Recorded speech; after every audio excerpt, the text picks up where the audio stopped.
महाराज युधिष्ठिर ने पूछा, हे भगवान, आपने सफला एकादशी का महत्व बताकर बड़ी कृपा की। अब आप कृपा करके बतलाइए कि पौष शुक्ल की एकादशी का क्या नाम है और उसकी विधि क्या है और उसमें कौन से देवता का पूजन किया जाता है। तब भक्त वत्सल भगवान श्री कृष्ण बोले, हे राजन, इस एकादशी का नाम पुत्रदा एकादशी है। इसमें श्री नारायण भगवान की ही पूजा की जाती है। इस चर और अचर संसार में पुत्रदा एकादशी के व्रत के समान दूसरा कोई व्रत नहीं है। इसके पुण्य से मनुष्य तपस्वी, विद्वान और लक्ष्मीवान होता है। इसकी मैं एक कथा कहता हूँ, सो तुम ध्यानपूर्वक सुनो।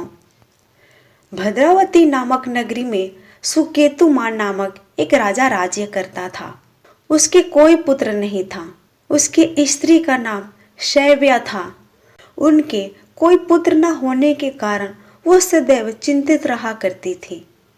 राजा के पितृ भी रो रो कर पिंड लिया करते थे और सोचा करते थे कि इसके बाद हमको कौन पिंड देगा।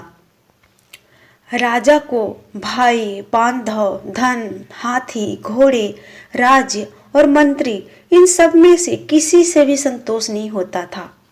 वह सदैव यही विचार करता था कि मेरे मरने के बाद मुझको कौन पिंडदान करेगा। बिना पुत्र के पितरों और देवताओं का ऋण मैं कैसे चुका सकूंगा। जिस घर में पुत्र ना हो उस घर में सदैव अंधेरा ही रहता है। इसलिए पुत्र की उत्पत्ति के लिए प्रयत्न करना चाहिए। जिस मनुष्य ने पुत्र का मुख देखा है वह धन्य है। उसको इस लोक में यश और परलोक में शांति मिलती है, अर्थात उनके दोनों लोक सुधर जाते हैं। पूर्व जन्म के कर्म से ही इस जन्म में पुत्र, धन आदि की प्राप्ति होती है। राजा इसी प्रकार दिन रात चिंता में लगा रहता था। एक समय तो ऐसा आया कि राजा अपने शरीर को त्याग देने का निश्चय किया, परंतु आत्मघात महापाप समझकर उन्होंने ऐसा नहीं किया। एक दिन राजा ऐसा ही विचार करता हुआ अपने घोड़े पर चढ़कर वन की ओर चल दिया। वन में पक्षियों और वृक्षों को देखने लगा। उसने देखा कि वन में मृग, बाघ, सुअर, सिंह, बंदर, सर्प आदि सब भ्रमण कर रहे हैं। हाथी अपने बच्चों और हथनियों के साथ घूम रहा है। इस वन में कहीं तो गिद्दड़ अपने कर्कश स्वर में बोल रहे हैं, कहीं उल्लू ध्वनि कर रहे हैं। वन के दृश्य को देखकर राजा सोच विचार में लग गया। वन में घूमते फिरते इसी प्रकार राजा का आधा दिन बीत गया। वह सोचने लगा कि मैंने कई यज्ञ किए, ब्राह्मणों को स्वादिष्ट भोजन से तृप्त किया, फिर भी मुझको दुख प्राप्त क्यों हुआ। राजा प्यास के मारे अत्यंत दुखी हो गया और पानी की तलाश में इधर उधर फिरने लगा। थोड़ी दूर पर राजा ने एक सरोवर को देखा।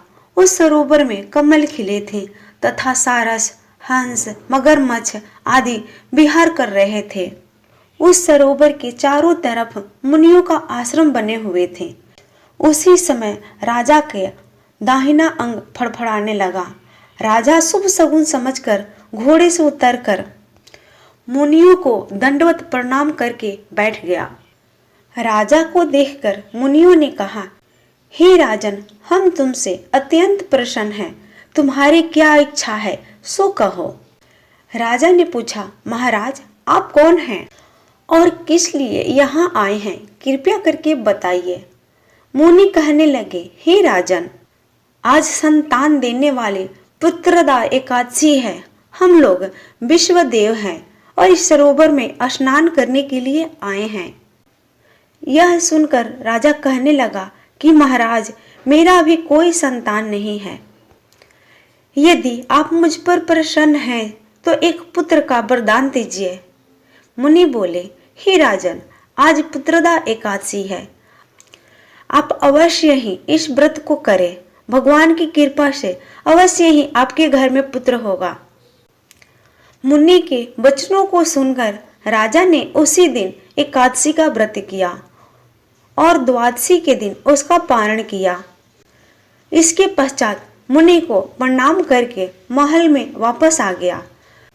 कुछ समय बीतने के बाद रानी ने गर्भ धारण किया और 9 महीने बीतने के पश्चात उनके घर एक पुत्र हुआ। वह राजकुमार अत्यंत शूरवीर, यशस्वी और प्रजापालक हुआ।